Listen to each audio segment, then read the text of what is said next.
पीर जो ॻोठ मां ख़बर ईंदान। पीर जो ॻोठ जे किंगरी कॉम्प्लेक्स कॉलोनी में न्याज़ अली मल्लाह जो बरसात सबब घर किरी पियो। वधीक ॾिसूं था नोमान कास्किली जी इन रिपोर्ट में। नाज़रीन, जीअं त पीर जे ॻोठ में मानसून बरसातुनि जी तबाहीकारियूं जारी आहिनि। पीर जे ॻोठ में मुख़्तलिफ़ दीवारनि ऐं घर किरण जा वाक़ियात पेश अचनि पिया। कॉम्प्लेक्स जो रहवासी असां सां गॾु मौजूदु आहे न्याज़ अली मल्लाह।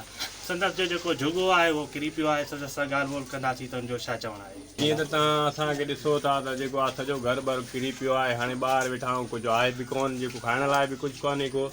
ऐं जेको आहे इहा असांजी हुकूमत खे अपील आहे त जेको तुर्त असांजी मदद कई वञे ऐं कुझु खाइण लाइ पीअण लाइ सामान ॾिनो वञे।